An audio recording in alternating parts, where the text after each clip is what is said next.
రేపు మంగళవారం రోజున తులారాశి వారు ఈ చిన్న పనిని చేస్తే చాలండి. డబ్బు వస్తూనే ఉంటుంది, మిస్సుడి తిరుగుతుంది, మీరు పట్టిందల్లా బంగారం అవుతుంది. చాలా మంచి రిజల్ట్ని చూస్తారని చెప్పొచ్చు. ఎందుకంటే మంగళవారం పూట ఈ పరిహారం చేసుకోవటం వల్ల అద్భుతమైన రిజల్ట్ అయితే వస్తుందని మనకు శాస్త్రాల్లో చెప్పబడుతుంది. తులారాశి వారికి జీవితంలో ఎప్పుడు కూడా కష్టాలు, బాధలు, కన్నీళ్లే ఉంటూ ఉంటాయి కదండి. చాలా వరకు కూడా చిన్న వయసులోనే ఏంటంటే గనక వీరి భుజాలపైన బరువు బాధ్యతలు వేసుకుని ఏంటంటే లైఫ్ని లీడ్ చేస్తూ ఉంటారు.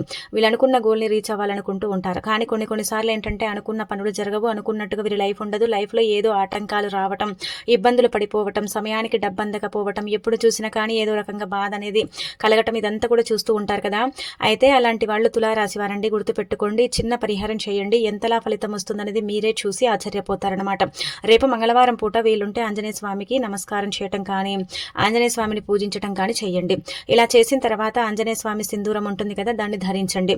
అలా ధరించిన తర్వాత దగ్గరలో ఆంజనేయ స్వామి గుడి ఉంటే అక్కడికి వెళ్ళండి. అంటే అలా వెళ్ళిన తర్వాత ఆంజనేయ స్వామిని దర్శించుకొని ఒక 5 తమలపాకులు కానీ 2 తమలపాకులు కానీ తీసుకుని స్వామివారి దగ్గరికి వెళ్ళేసి చక్కగా ఏంటంటే కనుక ఆ తమలపాకులను స్వామివారికి సమర్పించండి.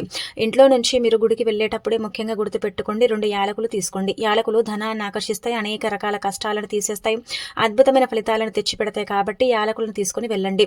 అక్కడ మీరు పూజ చేసుకున్న తర్వాత ఆంజనేయ స్వామిని దర్శించుకొని ఆ 2 యాలకులు తీసుకొని మీకుండే కష్టాలు, బాధలు, ఇబ్బందులన్నీ కూడా చెప్పుకోండి.